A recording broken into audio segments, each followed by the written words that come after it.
اب اللہ تعالیٰ نے مصر کے لوگوں پر مصیبتیں عذاب کی صورت میں نازل کر دی۔ سب سے پہلا عذاب ان پر قحط اور خشک سالی کی صورت میں نازل فرمایا۔ دریائے نیل میں پانی بہت کم ہو گیا، اس طرح فصلیں سوکھ گئیں، جانور اور مویشی ہلاک ہونے لگے، لوگوں کا بھوک سے برا حال ہونے لگا۔ اور اللہ تعالیٰ فرماتا ہے اور بلا شبہ ہم نے آل فرعون کو قحط سالی اور پھلوں کے نقصان میں پکڑا تاکہ وہ نصیحت حاصل کریں۔ حق تو یہ تھا کہ وہ ان عذابوں کو دیکھ کر نصیحت حاصل کرتے، لیکن وہ اس کے باوجود نہیں سمجھے، الٹا کہنے لگے ہم پر یہ جو ساری آفتیں آئی ہیں یہ موسیٰ کی اور اس کی قوم کی نحوست کی وجہ سے آئی ہیں۔ اس کے بعد اللہ تعالیٰ نے ان پر طوفان بھیج دیا، ایسی سخت اور تیز بارشیں ہوئیں کہ انہوں نے کھیتوں کو تباہ کر کے رکھ دیا۔ پانی کی سطح اس حد تک بلند ہوئی کہ زرعی زمین سیلاب کی زرزر ہو گئی۔ پھر پانی زمین پر ٹھہر گیا، اس کی وجہ سے ایک مدت تک زمین میں کاشت ہی نہیں ہو سکتی تھی۔ اس طرح بھوک میں اور اضافہ ہو گیا۔ فرعون سمجھتا تھا کہ وہ ان طوفان اور مصیبتوں کے آگے لاچار ہے، وہ ان کو روکنے یا دور کرنے کی طاقت نہیں رکھتا ہے۔ اندر سے تو وہ سب جانتا تھا۔ آخر انہوں نے حضرت موسیٰ علیہ السلام کو بلوا لیا اور ان سے درخواست کی کہ اپنے رب سے دعا کریں کہ ہم سے یہ عذاب ہٹا لیں۔ حضرت موسیٰ علیہ السلام اللہ کی طرف متوجہ ہوئے، آپ نے ان کے لیے اللہ سے دعا کی تو ان سے عذاب ٹل گیا۔ اللہ تعالیٰ نے آپ کی دعا قبول کر لی، طوفان ختم ہو گیا۔ لیکن ہوا کیا؟ فرعون اور اس کی قوم نے حضرت موسیٰ سے جو وعدے کیے تھے ان میں سے ایک بھی پورا نہیں کیا، بلکہ خیانت کی اور وعدوں کو بھی توڑ دیا۔ تب اللہ تعالیٰ نے ان پر ٹڈی دل کے لشکر بھیج دیے۔ ٹڈی دل درختوں کے پتوں کو چٹ کر گئی، پھلوں کو تہس نہس کر کے رکھ دیا، غرض ہر قسم کی زمینی نباتات ختم ہو گئے اور ان کا نام و نشان تک نہیں بچا، اور ایسا ایک مدت تک رہا۔ پھر یہ معاملہ بھی ان کی برداشت سے باہر ہو گیا۔ ایک بار پھر انہوں نے حضرت موسیٰ علیہ السلام سے درخواست کی کہ اپنے رب سے دعا کریں، ہم اب وعدہ کرتے ہیں کہ ایمان لے آئیں گے اور ہم اچھے بن کر دکھائیں گے، ایکسیکٹرا ایکسیکٹرا وعدے کیے۔ حضرت موسیٰ علیہ السلام نے اللہ تعالیٰ سے دعا کی، اللہ نے آپ کی دعا قبول کی اور وہ جو ٹڈی دل کا عذاب تھا وہ ختم ہو گیا۔ لیکن انہوں نے سمجھنا تو تھا نہیں۔ پھر کیا ہوا؟ پھر انہوں نے دوبارہ جب سرکشی شروع کی، پھر اللہ تعالیٰ نے ان پر جوؤں کا عذاب نازل کیا۔ یہ جوئیں ان کے بستروں میں، ان کے کپڑوں میں، ہر چیز میں نظر آنے لگی۔ وہ اس قدر بدحال ہو گئے تھے کہ سو بھی نہیں سکتے تھے۔ جب معاملہ ان کی برداشت سے باہر ہوا، وہ بالکل بے بس ہو گئے۔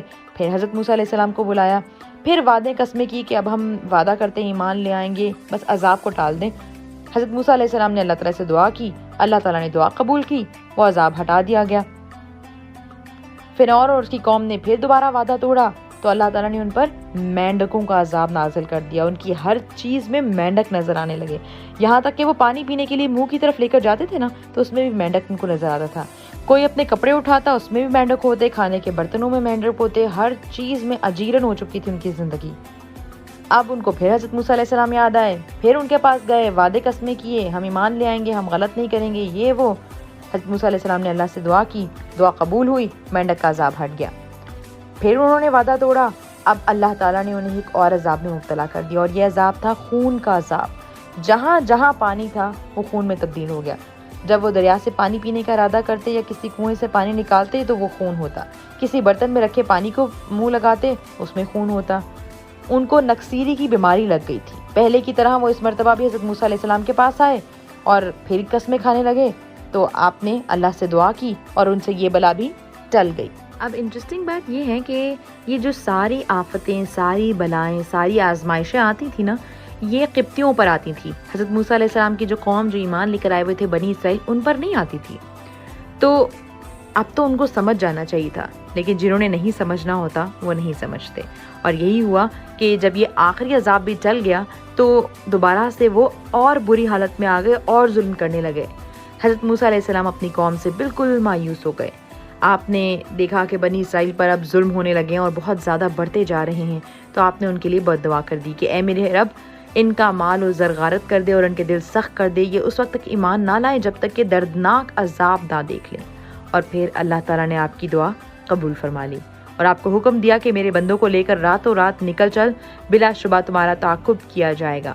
حضرت موسیٰ علیہ السلام جو ہیں وہ اپنی قوم کو لے کر، جو ایمان لے آ چکے تھے بنی اسرائیل، ان کو لے کر راتوں رات ملک شام کی طرف چل دیے۔